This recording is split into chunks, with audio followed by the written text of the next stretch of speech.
ગીતાનું ફળ. અનંતપુરમાં એક સુથાર રહેતો હતો. તેના કુટુંબમાં તેની પત્ની, 7 દીકરીઓ અને 2 દીકરા મળી કુલ 11 જણા રહેતા હતા. દીકરીઓ મોટી હતી જ્યારે 2 દીકરા નાના હતા. આખા કુટુંબના ગુજરાનનો ભાર તેના એકલા ઉપર હતો.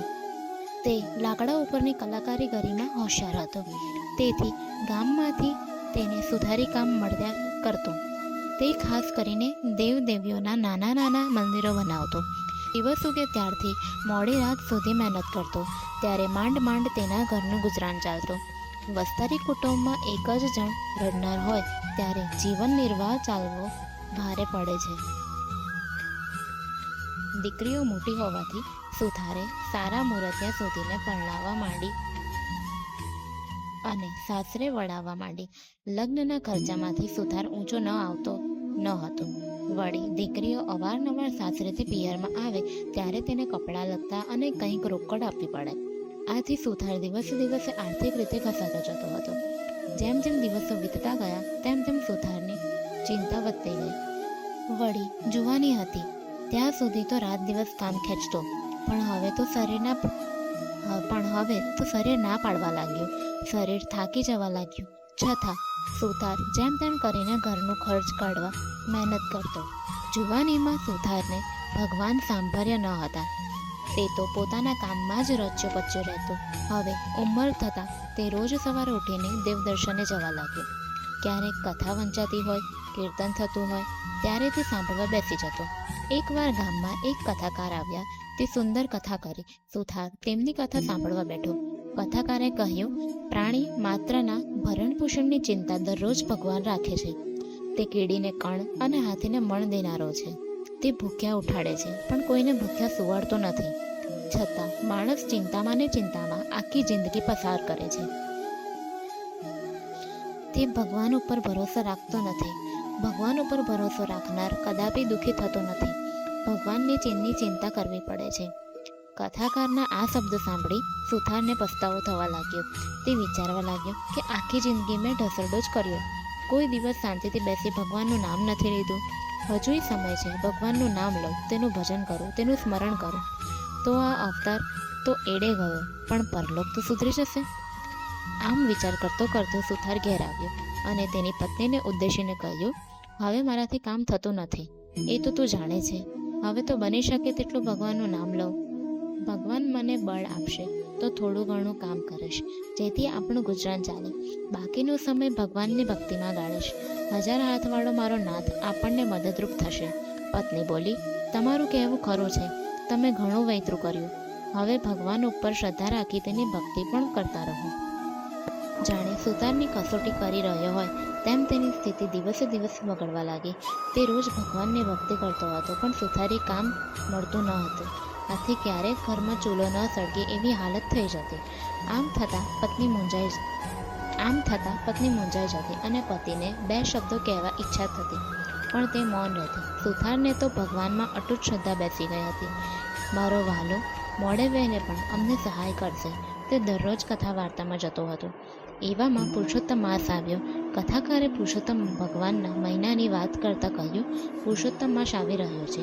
આ પવિત્ર માસમાં જે કોઈ વ્રત કરે, આખો મહિનો નહાય, દેવ દર્શન કરે, કાંઠા ઘરમાંની વાર્તા સાંભળે, ઉપવાસ એકટાણા કરે, યથાશક્તિ દાન પુણ્ય કરે તો પુરુષોત્તમ ભગવાનની કૃપાથી તેનું દારિદ્ર્ય દૂર થઈ જાય છે. સુથારે ઘરે આવી પત્નીને આ વાત કરી અને બંનેએ પુરુષોત્તમ માસનું વ્રત લેવાનો સંકલ્પ કર્યો. પુરુષોત્તમ માસ બેઠો. સુથાર તથા તેની પત્ની રોજ પ્રાતઃકાળે નદીએ જઈને નાહી આવી, દેવ દર્શન કરી, યથાશક્તિ બ્રાહ્મણને દાન સીધું આપી ભગવાનનું રટણ કરવા લાગ્યા. પતિ પત્ની શ્રદ્ધાથી વ્રત કરી રહ્યા હતા. અધિક માસ પૂરો થવાના થોડા દિવસ બાકી હતા. ઘરમાં અન્નનો દાણો પણ ન હતો. દરરોજ બ્રાહ્મણને સીધું કેવી રીતે આપવું તેની ચિંતા તેમને સતાવતી હતી. એક દિવસ સુથાર વહેલો ઉઠી દિશાએ જવા જંગલમાં ગયો. તે ઢાળ પડતી જગ્યાએ હાજત કરવા બેઠો. 2 દિવસના ઉપવાસ હતા. વળી ઢાળ હતો, તેથી સુથારે પડી ન જવાય એટલા માટે એક ઝાકરનું મૂળિયું પકડી રાખ્યું. મૂળિયાને આમ તેમ હલાવવા જતાં તે ઉખડી ગયું અને ત્યાં ખાડો પડ્યો. તેમાં કંઈક ચળકવા લાગ્યું. સુથારે ચળકાટ જોયો પણ હજુ અંધારું હતું. તેથી તેને સમજ ન પડી કે અંદર શું છે. તે તો ત્યાં બેસી રહ્યો. થોડું અજવાળું થતાં તેણે જોયું કે ખાડામાં હીરા પડ્યા હતા. તેજ ચમકી રહ્યા હતા. તેનો સુથારને ખ્યાલ આવ્યો. સુથારે આનંદ અને હરખ સાથે હીરા ઉઠાવ્યા. તેણે જોયું તો તેની નીચે સોના મહોરો પડી હતી. માટી કાઢીને ખાડો જરા ઊંડો કર્યો તો તાંબાનું ચરું દેખાયું. આખો ચરું સોના મહોરોથી ભરેલો હતો. આ બધું જોઈ સુથારના આનંદનો પાર ન રહ્યો. પછી વિચાર આવ્યો કે આ તો દાટેલું ધન, આ મારાથી ના લેવાય. મારા ઘરમાંથી ચરું નીકળ્યો હોત તો મારા હકનો ગણાય. આ તો પાદરે પડેલું ધન, મારાથી ન લેવાય. હાલમાં પુરુષોત્તમ ભગવાનનો વ્રત કરું છું, તેથી પડધન લઉં તો પાપી કહેવાઉં. આમ વિચારી સુથાર ચરું લીધા વગર ઘેર પાછો ફર્યો. સુથાર રોજ દિશાએ જતો, પણ બહુ વાર લાગતી રહી. પણ આજ ઘણો સમય થવાથી સુથારની પત્ની ચિંતા કરતી બારણે ઊભી સુથારની પ્રતીક્ષા કરી રહી હતી. સુથારે ઘરે આવીને પોતાની પત્નીને સોનાના ચરુની વાત કરી. પત્ની તો આ વાત સાંભળીને રાજી થઈ ગઈ. દાટેલું ધન હાથમાં આવવા છતાં પતિને ખાલી હાથે પાછો ફરેલો જોઈ એ તો ગુસ્સા કરીને કહેવા લાગી, તમે તો સૌ ભગત થઈ ગયા, તમારે ક્યાં ચોરી કરવાની હતી? અરે રે, ઘર બેઠા ગંગા આવી અને તમે કોરા જ રહ્યા. અકર્મીનો પડ્યો કાણો જ હોય. ચાલો મને દેખાડો એ જગ્યા, હું એ ચરું લઈ આવું. તો છોડો અને ચાલો મારી સાથે. લક્ષ્મી ચાંદલો કરવા આવી છે, એને વધાવી લો. ભગવાન ઉપર મને શ્રદ્ધા છે. પારકા ધનને હું હાથ નહીં અડાડું. તારે જોઈતું હોય તો જઈને લઈ આવ.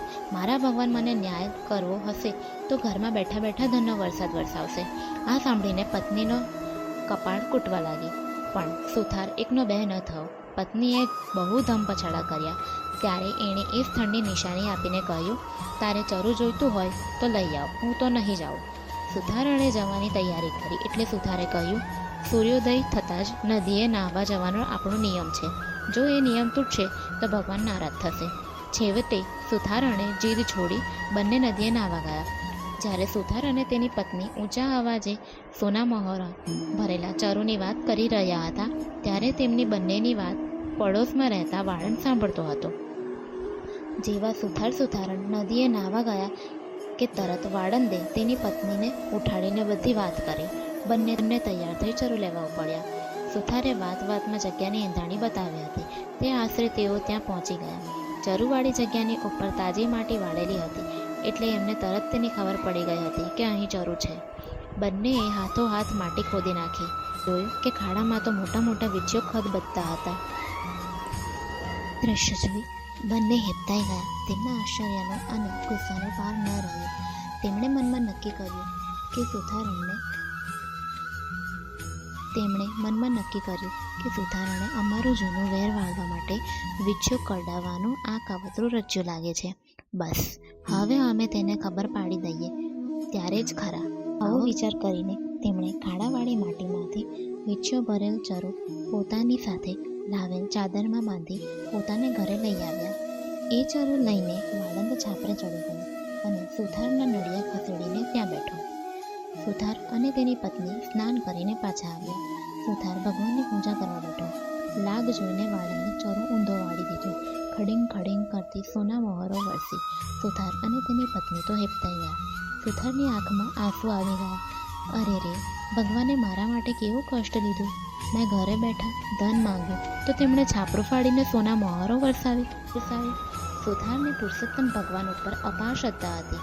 તેથી તે એમ સમજ્યા કે ભગવાનનું વ્રત ફળ્યું છે. ભગવાને ખુશી થઈને ઘર બેઠા લક્ષ્મી મોકલી છે. હવે ધન લેવામાં વાંધો ન હતો.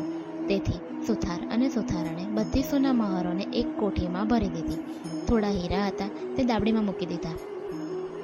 સુથારણ બોલી, હું તમારા કહેવું માનતી ન હતી, પરંતુ તમારી શ્રદ્ધા ફળી ત્યારે માનવું પડે છે કે ભગવાન ઉપર જે શ્રદ્ધા રાખે તે ફળ્યા વગર રહેતી નથી.